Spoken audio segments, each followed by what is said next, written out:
ગૌડી આચાર્ય નરોત્તમદાસ ઠાકુર કહે છે, એ બાર કરુણા કરો વૈષ્ણવ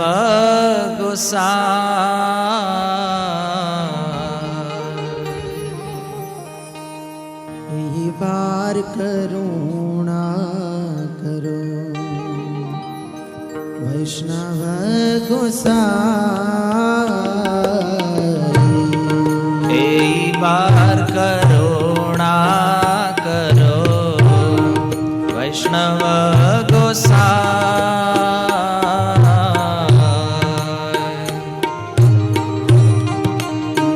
બાર કરુણા કરો વૈષ્ણવ ગોસાઈ,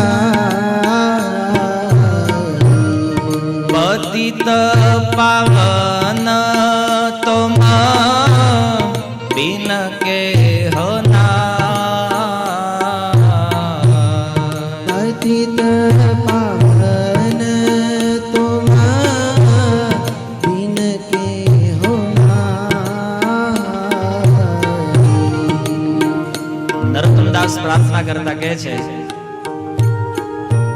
એ બાર કરુણા કરો હે આચાર્યો, હે વૈષ્ણવો, એક વાર આ વખતે મારી ઉપર કૃપા કરો. કેમ? પતિત પાવન તમ બિન કેહો નાઈ. શબ્દ બંગાળી છે પણ એનો ભાવ સમજો. તમારાથી વધારે પતિત વ્યક્તિને પાવન કરવા વાળો આ જગતમાં બીજું કોઈ નથી. કારણ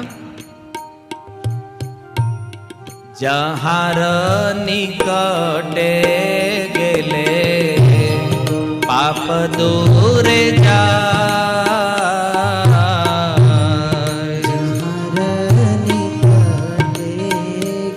ગાઈએ પ્રેમ સે. પાપ દૂર જાય, જહાર નિકટે ગેલે પાપ દૂરે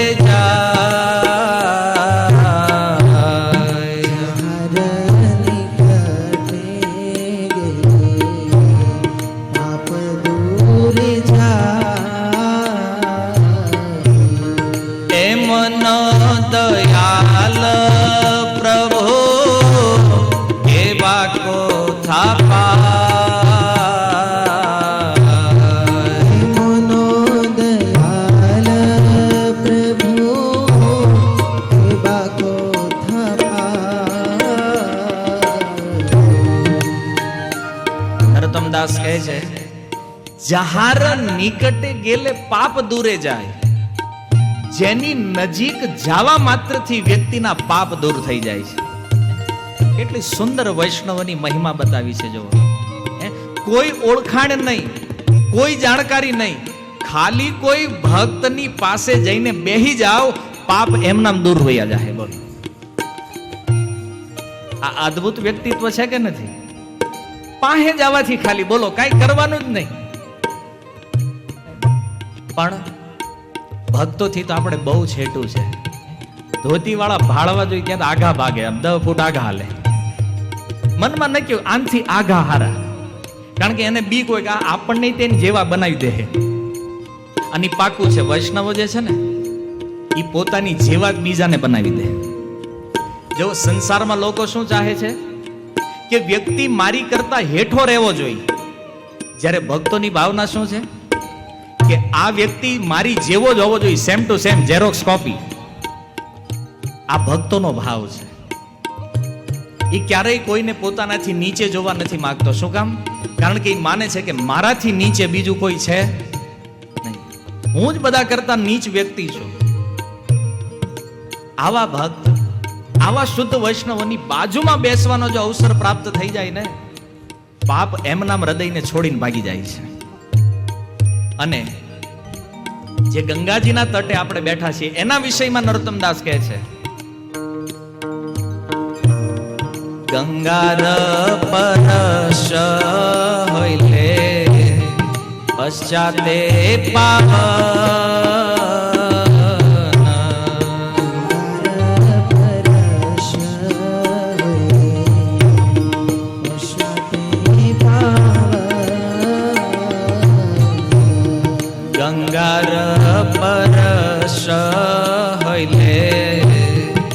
પશ્ચાતે પાવન ગંગાર પરશ પશ્ચાતે પાવન દર્શને પવિત્ર કરો એ તો માર્ગો દર્શને પવિત્ર કરો એ તો માર્ગો ગંગાર પરશ હૈલે ગંગાજીનો જ્યારે સ્પર્શ થાય તો ગંગા પાવન કરે. આપણે અહીં હરિદ્વારમાં આવ્યા અને ગંગાજીમાં સ્નાન ન કર્યા તો ગંગા પવિત્ર કરશે? થોડું મુશ્કેલ લાગે છે અને મનમાં સંદેહ રહે કે હું 7 દિવસ હરિદ્વારમાં રોકાણો પણ ગંગામાં ગયો નહીં, ગંગાનો સ્પર્શ ન થયો. નરોત્તમદાસ ઠાકોરનું વિધાન છે, સ્પર્શ કરશો તો ગંગા પવિત્ર કરશે. એટલે જ આપણે ઠેઠ સુરત થી અહીંયા આવીને હવે પાછા જાહુ ઘાટે સ્નાન કરશું ત્યારે પવિત્રતા આવશે, પાપ દૂર થશે. જ્યારે વૈષ્ણવોમાં દર્શને પવિત્ર કરે એ તમારા ગુણ. વૈષ્ણવોને ખાલી જોઈ લો, એનું દર્શન થવા માત્રથી વ્યક્તિ પરમ પવિત્ર પાવન થઈ જાય, દર્શન માત્રથી. અદ્ભુત છે ને ભગવત ભક્તો, દર્શને પવિત્ર કરે એ તમારા ગુણ. અને ભક્તોનું દર્શન તો ગમે ત્યાં થઈ જાય પ્રભુપાદની કૃપાથી. સુરતમાં વૈષ્ણવ મળે છે, બોલો. એના માટે ક્યાંય જવાની જરૂર નથી. હૃદયમાં કેવલ એક સહી ઈચ્છા જાગૃત થઈ જાય ભગવાનના ભક્ત દર્શનની. ભગવાનના ભક્તોને ભગવાન મોકલી દે છે એને પાસે, જ્યાં તારો એક કસ્ટમર આવ્યો છે ત્યાં વાળી દે છે એની ગતિ નહીં બાજુ. અને કદાચ ત્યારે જ સુખદેવજી પરીક્ષિત મહારાજ સુધી પહોંચ્યા છે. કારણ કે પરીક્ષિત મહારાજ તરફથી કોઈ ઇન્વિટેશન નહોતું કે મારી પાસે 7 દિવસ બાકી છે, સુખદેવજી આવો. પણ હૃદયમાં એક સત્યને જાણવાની ઈચ્છા જાગૃત થઈ અને ભગવાને સુખદેવજીની ગતિને ગંગા તટ બાજુ વાળી દીધી. સુખદેવજી વિચરણ કરતા કરતા પરીક્ષિત મહારાજ સુધી પહોંચી ગયા છે. આગળ નરોત્તમદાસજી કહે છે, હરિસ્થાને અપરાધે તારે હરિનામ હરિસ્થાને અપરાધે તારે હરિનામ હરિસ્થાને અપરાધે તારે હરિનામ હરિસ્થાને અપરાધે તારે હરિનામ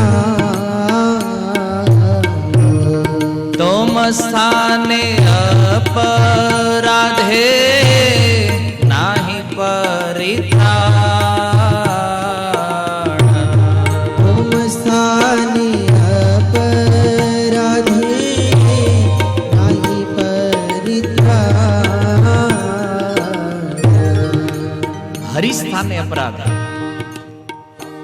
તમારે તીર્થમાં આવીને કંઈક ભૂલ થઈ ગઈ હોય, ભગવાનની સામે ભગવાનના મંદિરમાં કંઈક ભૂલ થઈ ગઈ હોય, ભગવાનનું નામ જપો ને તો ભગવાનનો અપરાધ ક્ષમા થઈ જાય. ભગવાન પ્રતિ ગમે એ ગલતી થાય, ભગવાનનું નામ જપવાથી એ અપરાધ નષ્ટ થઈ જાય. અને પહેલા એ સમજી લો અપરાધ શું છે. પાપ કરતા જેનું 8000 ગણું ફળ મળે ને એને અપરાધ કહેવામાં આવે છે. અને જે ભક્તોનો થાય, સામાન્ય માણસનો અપરાધ ન હોય. ક્યારેય કોઈ ભક્તને કોઈ પરેશાન કરે ને ત્યારે એને અપરાધ લાગે. ભાગવતમાં 9મ સ્કંદમાં દુર્વાસાજીએ અંબરીશ મહારાજને મારવાનો પ્રયાસ કર્યો છે. વિચાર કરો, એક બ્રાહ્મણ છે અને ભગવાન કૃષ્ણ શું કહે છે? નમો બ્રાહ્મણ્ય દેવાય. હું ઈ બ્રાહ્મણોને મારા આરાધ્ય માનું છું, મારા દેવતા માનું છું. અને એવા દુર્વાસાએ ભગવાનના ભક્ત અંબરીશનો અપરાધ કર્યો. સુદર્શન ચક્ર વાહે પડ્યું, ઇન્દ્રના લોકમાં ગયા, ઇન્દ્રએ રક્ષા ન કરી. બ્રહ્માજીના લોકમાં ગયા, બ્રહ્માજીએ રક્ષા ન કરી. શિવજીના લોકમાં ગયા ત્યારે શિવજીએ કીધું આમ ભટકવાનું બંધ કરો અને જેનું ચક્ર છે ને એની શરણમાં વયા જાઓ. સ્વયં ભગવાનના શરણમાં ગયા અને ભગવાને કીધું દુર્વાસા અહમ ભક્ત પરાધીનો, હું મારા ભક્તને આધીન છું એટલા માટે હું કાંઈ કરી શકું એમ નથી. ત્યારે દુર્વાસાજીએ કીધું પ્રભુ એક બ્રાહ્મણ નકામો વયો જાહે મફતના ભાવમાં, કાંઈક તો ઉપાય બતાવો. ત્યારે ભગવાન કહે છે કે જેનો અપરાધ કર્યો છે ને એ અંબરીશના ચરણમાં જેની ક્ષમા યાચના કર, કદાચ તું અપરાધમાંથી બચી જઈશ. દુર્વાસાજી પાછા આવી અને અંબરીશ મહારાજને પ્રણામ કરી ક્ષમા યાચના કરે ત્યારે સુદર્શન ચક્ર એનો પીછો છોડ્યો. ત્યારે વિચાર કરો, આ ભગવાનના ભક્તો પ્રતિ થયેલો અપરાધ દુર્વાસા જેવા મહત વ્યક્તિઓને જો લાગી જતો હોય તો આપણી જેવા સામાન્ય વ્યક્તિઓનું શું કહેવું છે કેવું? અને આપણે તો ગમે એના માટે ગમે એ બોલી દેતા હોઈએ છીએ ગમે ત્યારે. અપરાધ ભગવાનનો થઈ ગયો, ભગવાનને કદાચ તમે ગાળે આપી દીધી, હરિનામ લેવાથી અપરાધથી નીકળી જશો, પણ ભગવાનના ભક્તના અપરાધમાંથી બહાર કાઢે એવું કોઈ સાધન નથી. એની પાસે ક્ષમા યાચના કર્યા વગર બીજો કોઈ રસ્તો જ નથી આનો. અને એટલા માટે કીધું તોમ સ્થાને અપરાધે નાહી પરિત્રાણ. ભક્તના અપરાધથી આ જગતમાં કોઈ ન બચાવી શકે. એ બ્રહ્મા હોય, શિવ હોય કે પછી ચાહે ઇન્દ્ર હોય, દેવતાઓએ રક્ષા નથી કરતા અપરાધી વ્યક્તિઓની. એવા વૈષ્ણવ જેના હૃદયમાં ભગવાન વિશ્રામ કરે છે.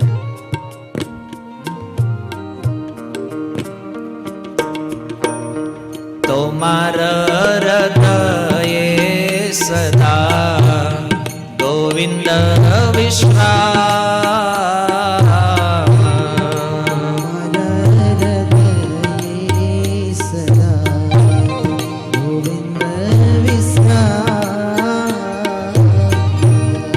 તમારા હૃદયે સદા ગોવિંદ વિશ્રામ.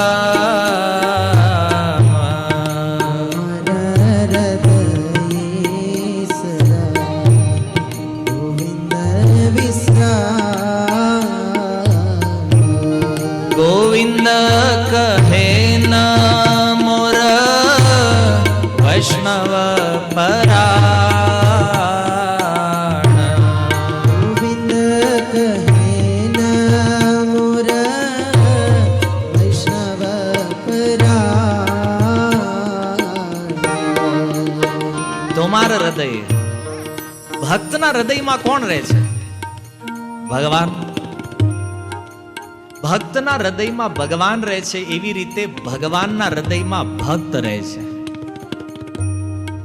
ભક્ત જેમ સતત ભગવાનને યાદ કરે એમ ભગવાન સતત એમના ભક્તોનું ચિંતન કરતા રહે છે.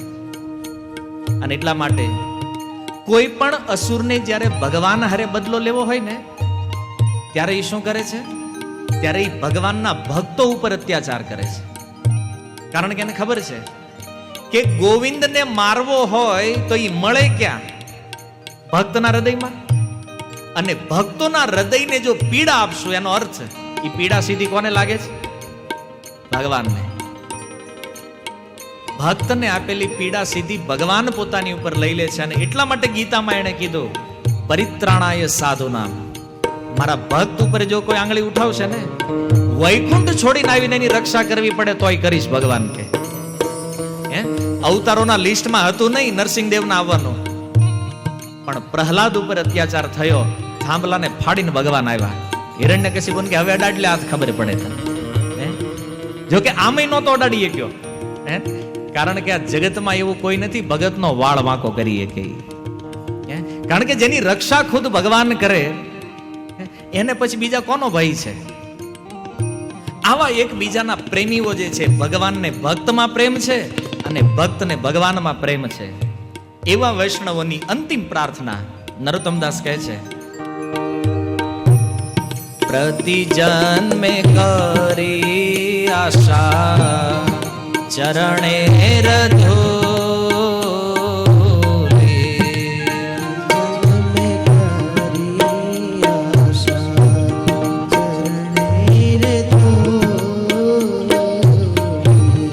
નરોત્તમ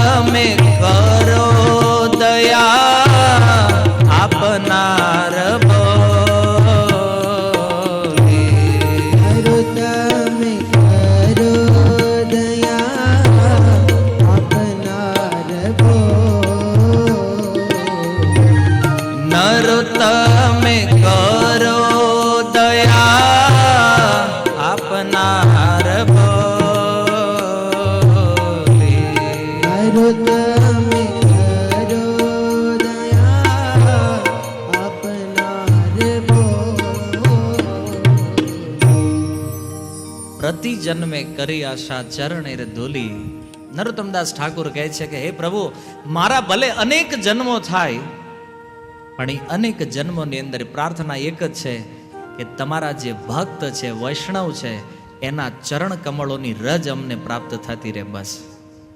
અને એટલું કદાચ મારા ભાગ્યમાં ન હોય તો છેલ્લે હે પ્રભુ, આજે તમારા ભક્તો છે એ ખાલી એટલું કહી દે એકવાર કે આ નરોત્તમ મારો છે, બસ મારું જીવન સફળ થઈ ગયું છે.